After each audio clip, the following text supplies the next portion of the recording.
They then start to look for Van Dien, and seeing this, Kanamari runs to where Van Dien is hiding. When he reaches Van Dien, he warns him that they are looking for him, and that he shouldn't come back if he wants to stay safe. Van Dien spent the day hiding in a tree and goes to the hospital at night thinking that if he goes back, his father will kill him, so he decides to run away. At the hospital, he meets Aspirin and asks her for his money, saying that he wants to buy a gift for his father. She brings him his money, and he leaves after telling her that she has to take care of his mother. Van Dien then hitchhikes on a tractor, which takes him out of town. While traveling on the tractor, the driver asks him to run small errands for him. After a while, the tractor breaks down, and the driver tells Van Dien to take care of his vehicle while he goes into town to bring spare parts. Van Dien waits there for the man's return, but the day turns into the night without any sign of the tractor's driver. Van Dien gets scared by the animal voices and hides inside the tractor, where he falls asleep. The next morning, he is awakened by the horn of another local truck passing by the road. He quickly gets off the tractor, stops the local truck, and requests a ride, which they easily accept. After traveling for a while, the truck stops in a busy town, and the driver asks him to get down, saying that this place called Kissadu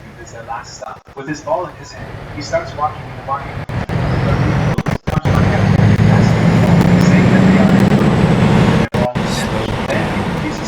His football at first, but when the boy insists, he says that he will give it to them only if they let him play. After some hesitation, the man takes Van Dien, quickly gives a red card to a player, and lets Van Dien play the game. Van Dien plays a very good game, scoring back-to-back goals without noticing that someone is recording.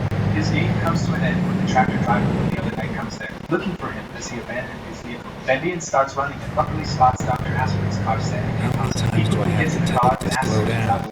She is surprised to see Van Dien, and asks him where he was as people have been looking for him for 2 days back in that home. Instead of answering, Van Dien notices the people approaching him, so he asks her to drive away. She starts driving at his request, and he tells her why he You're going too fast. Aspirin says that his father won't harm him, and now that his rage has subsided, she will take him back. Van Dien still doesn't want to go back, so he asks her to take him to a nearby town called Conakry, saying he has family there. Aspirin reluctantly agrees with him, and starts driving again, while he falls asleep in the backseat of the car. He has been asleep for a while when Aspirin wakes him up, as they have reached their destination. After he gets off the car, he says that he wants to go find his sister, Fanta. Aspirin lets him know that he promised to reunite with him on Sunday, and she will take him back then. Van Dien takes the help of a local guy and goes to a nearby building, where he finds his sister Fanta. She is surprised to see him, and asks why he came here, worried that he might have brought bad news. After finding out what happened, Fanta tells him that he has to go back because their father must be worried about him. Van Dien says that he will go back with Aspirin, as he promised, and just wants to stay here for a few days. Fanta still refuses to let him stay here, telling him that it is not her house and that she is also living with a friend. Just then a girl approaches them and tells Fanta that Van Dien can stay at Bangura's premises. The scene changes to Van Dien traveling in a car with an old man named Bangura, who asks him if he wants to work.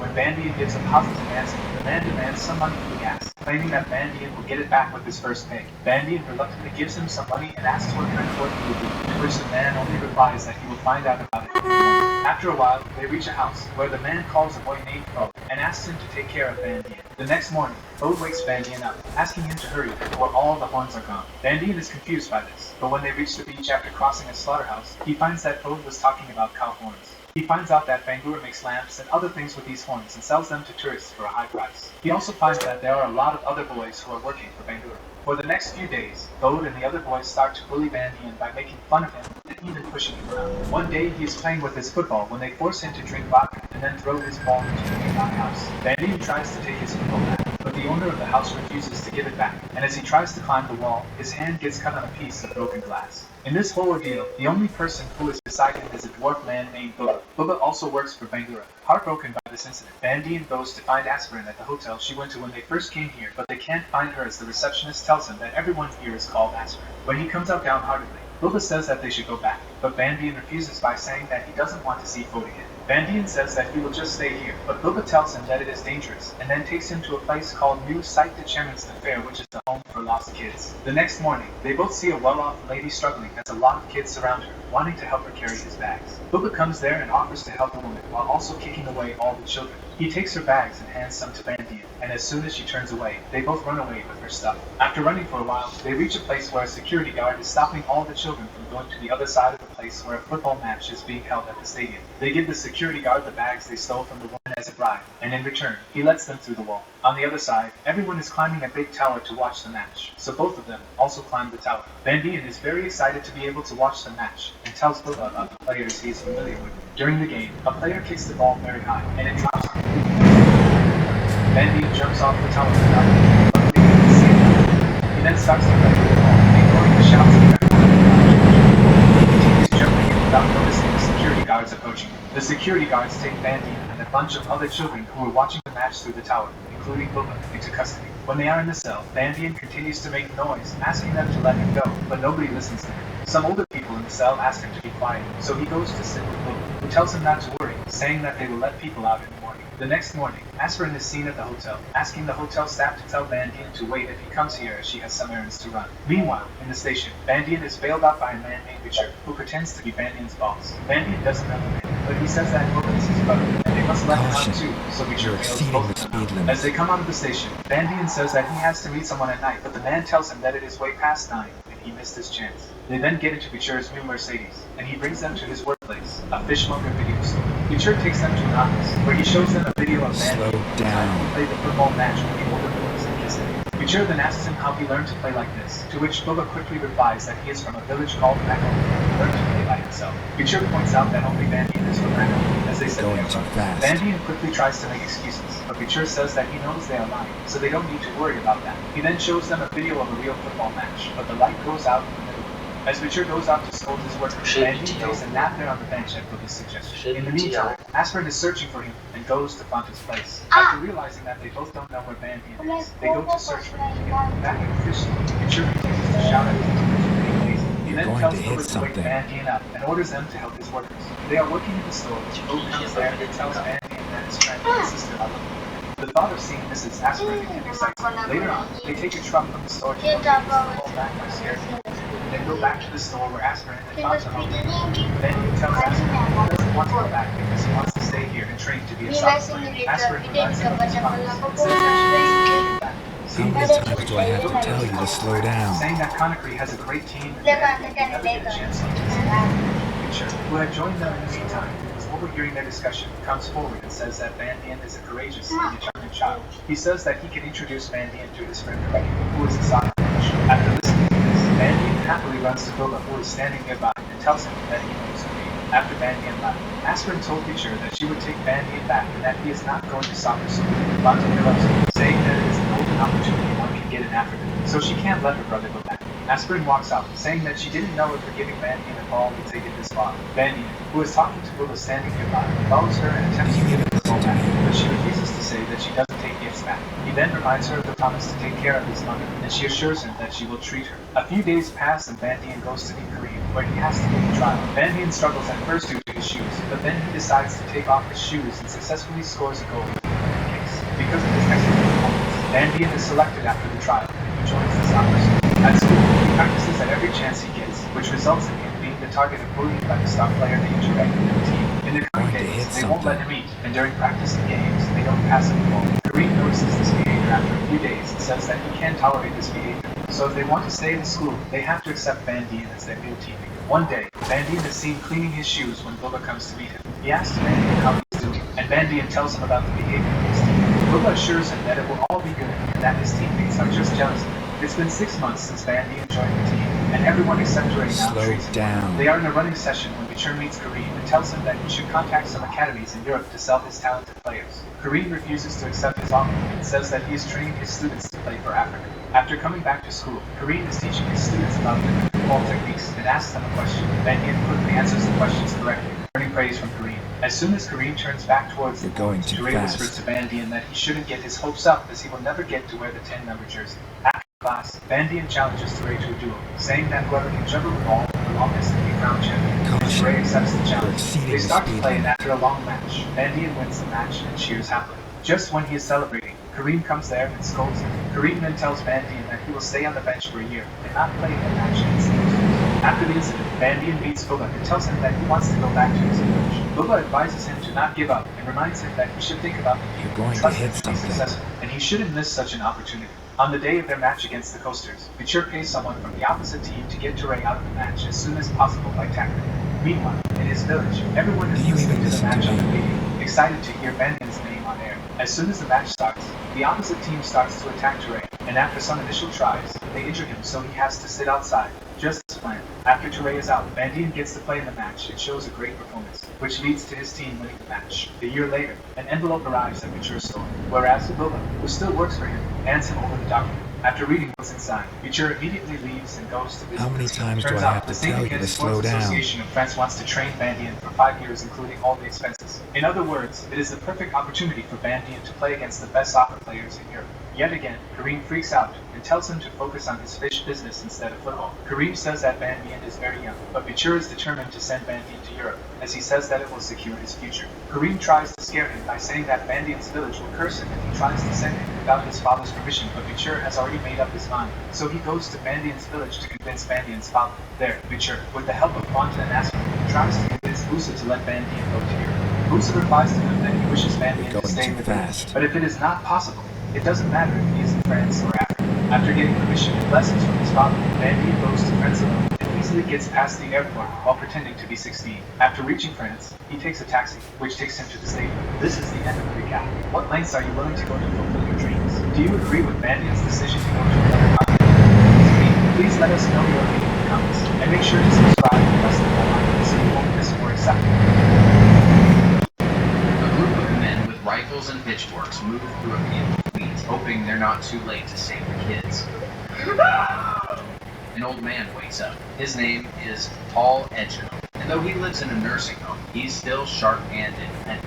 After washing up, he asks for just 2 pieces of fried toast. one of the orderlies figures out Paul is planning to sneak off on a hike in the mountains, even though that's not allowed. But he promises to keep quiet and just tells Paul to be careful. Paul heads out and finds his way to an abandoned cabin in the woods. Later, back at the home, everyone is watching a classic film called Top Hat on TV. As Paul watches, something hits him hard. He gets emotional and starts to cry. His old friend Elaine sits beside him and comforts him. The two of them talk about Slow how down. memories can crash down on you out of nowhere.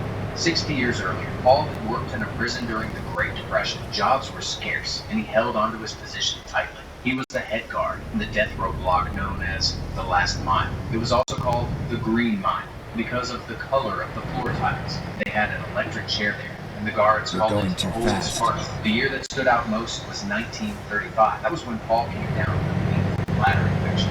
His co-workers Bruce and Dean suggested he take a day off. But Paul refused. He had to be there. A new inmate was arriving. Soon the man pulls up to the prison entrance. Rookie guard Percy sees an officer carrying a car and splitting the prison. The man they're bringing in is massive. He's so tall, he makes it even harder. He's a pretty big guy himself. times do I Looks have to small. tell you to Percy, slow on the other down? hand, is a short-tempered, arrogant old man. Paul greets the mayor with a giant and asks if he intends to cause trouble.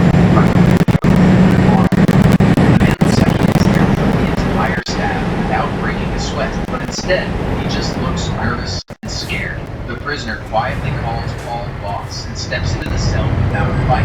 Paul tells Percy to leave the block. The rookie guard resists until the other guards shout him down. The whole awkward scene is noticed by one of the other inmates.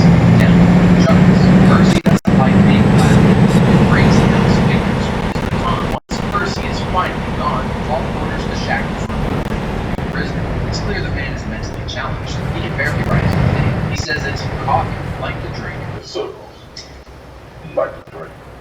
only not spelled the same. The giant shyly asks if they leave the lights on at night. Turns out he's afraid of the dark. Lucky for him, the hallway lights stay on all night long. He reaches out to Paul, wanting to shake his hand. The guards tense up, worried he might crush him, but Paul senses there's no danger. Before he lets go, Coffee says something strange. I tried to take him back, but it's too late. Paul asks for the new prisoner's file. Harry tells him the crime was horrifying. 2 little sisters had been taken from their home in a small town. The father and the rest of the villagers rush after the kidnapper. They find John Coffey sitting on the ground, Do you holding even the listen to torn me? bodies of the 2 little girls. He's screaming and crying, as if he suddenly realized what he had done. The father almost kills Coffey on the spot, but the others pull him back. The official report of the incident shocks Paul. While he's reading it, the report of Hal shows up. Paul asks about Hal's wife. Lynn has been suffering from terrible headaches. Work-wise, they've got a big task with Lynn, preparing for the upcoming execution of a prisoner named Winter. Paul also needs to be careful. Percy, the guy is a relative of the governor, which means they can't just fire him. But Percy's already eyeing a transfer to a mental hospital. It's obvious he's fascinated. So Paul figures Percy could have transferred a long time ago. He's just hanging around to watch an executioner close. If seeing someone die is what it'll take to get rid of Percy, the guards are more than ready to punish him.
doesn't listen. He insults the inmates and his fellow guards. Brutal grabs him by the throat.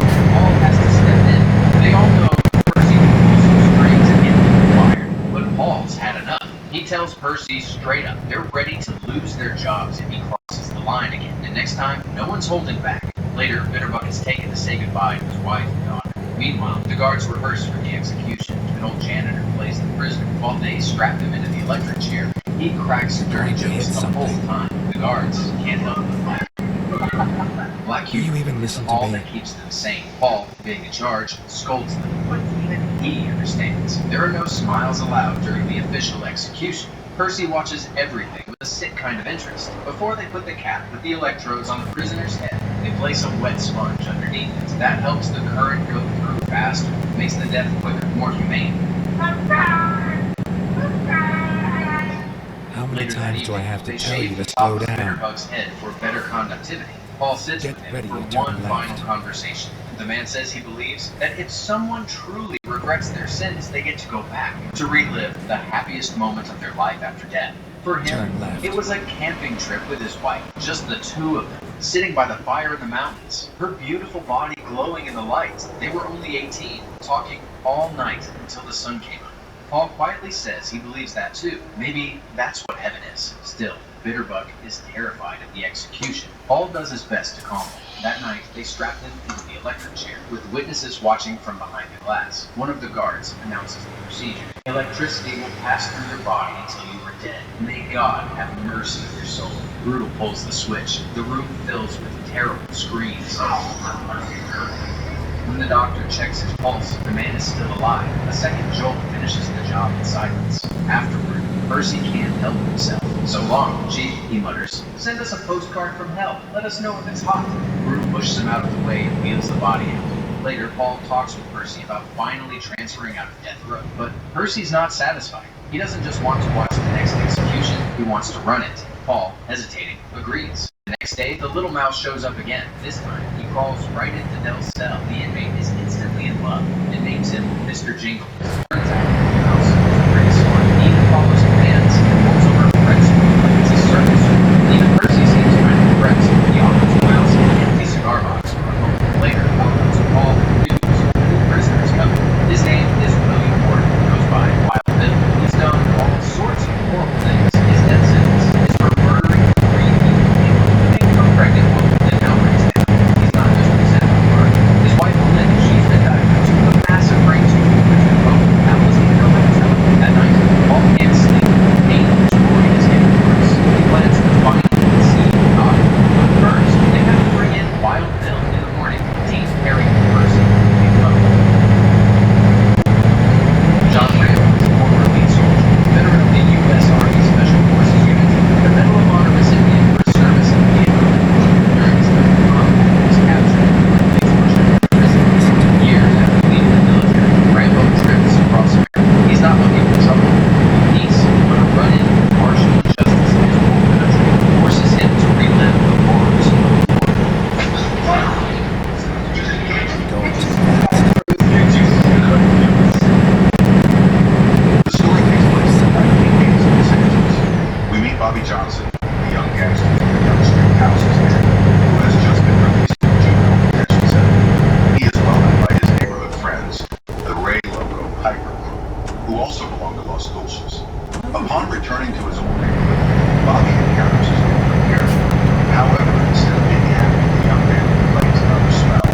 Wheeling and she had been smoking PCB, a hallucinogenic drug. Seconds later, Lamb, the main hero dealer in the neighborhood, appears. Barely noticing him, Ray threatens Bobby, telling him not to continue selling drugs in his territory. But Lamb strikes back by ordering his bodyguards to hate him. Annoyed, Bobby and his friends leave to avoid trouble. After this, Ray makes it clear to Bobby that they must drive out characters like Lamb from their neighborhood for the safety of the residents. Additionally, he warns that this dealer is easily intimidated. When entering his apartment, Bobby meets his lieutenant Jimmy. Despite this, he scolds Carol for being too close to Lamb, labeling her as a PCB addict. In response, the woman reproaches him for having a child without wanting support from Bobby, leaving Jimmy with him so that they might get to know each other. After spending the day with the protagonist apologizes to Carol, congratulating her for also raising his child. The next day, Ray organizes a meeting of law school students to decide how to regain control of drug sales in their neighborhood.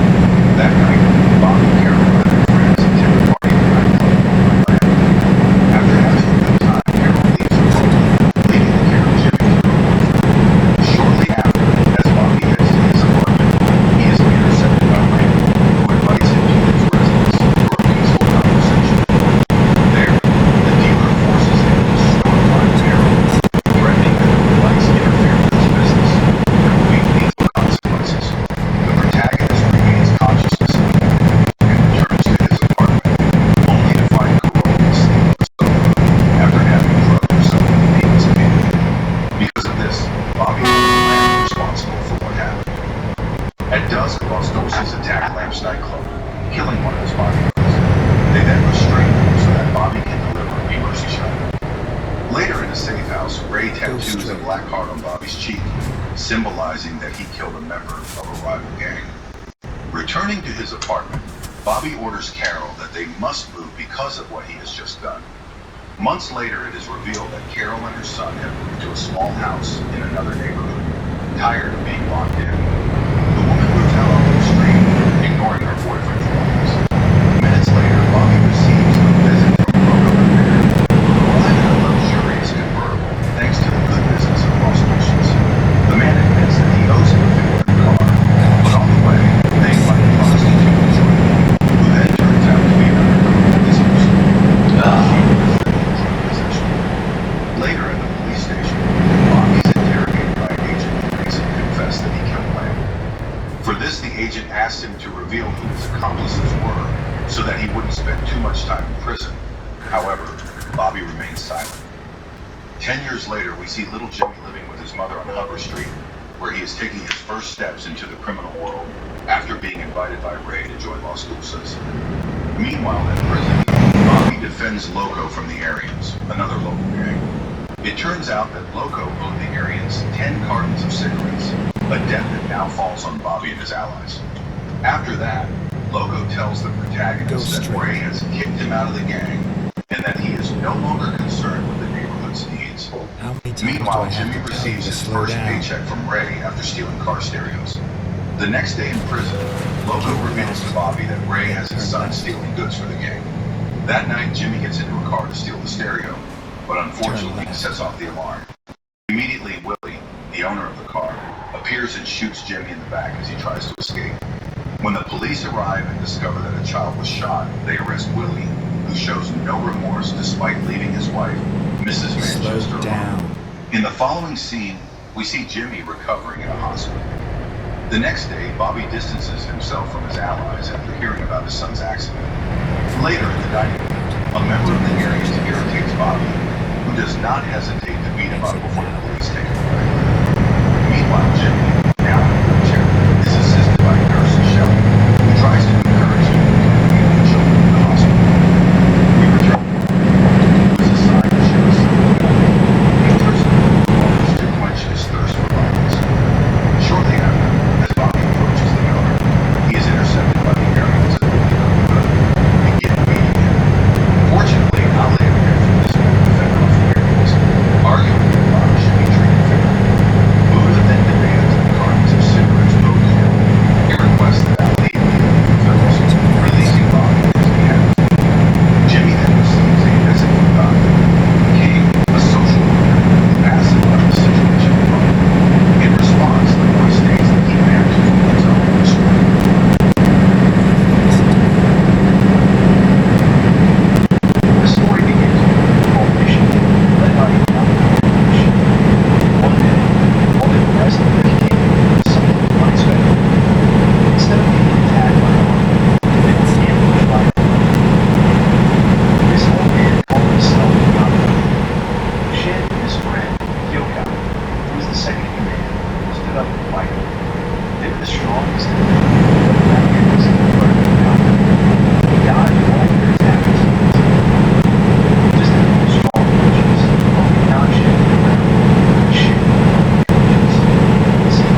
guy's moves, the dodger attacks him.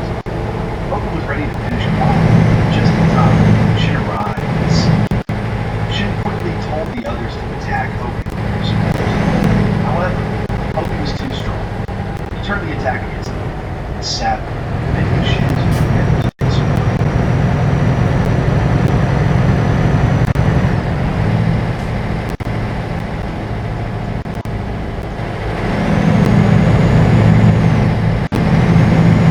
After a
Go straight.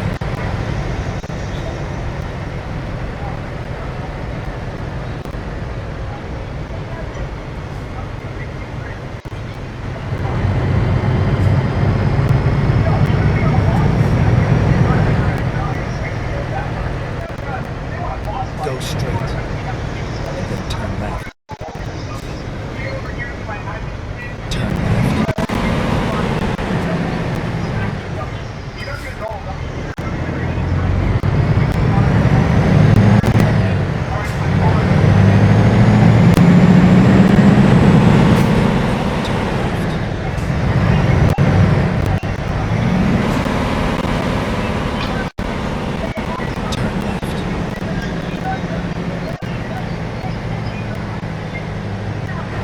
to turn right.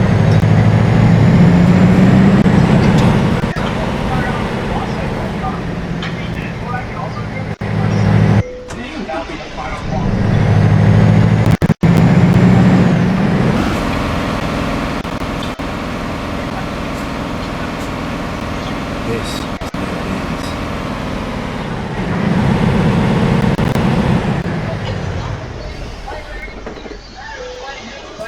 Pretty good. They're taking out the weakest dummies, but the weakest dummies really haven't their name weak.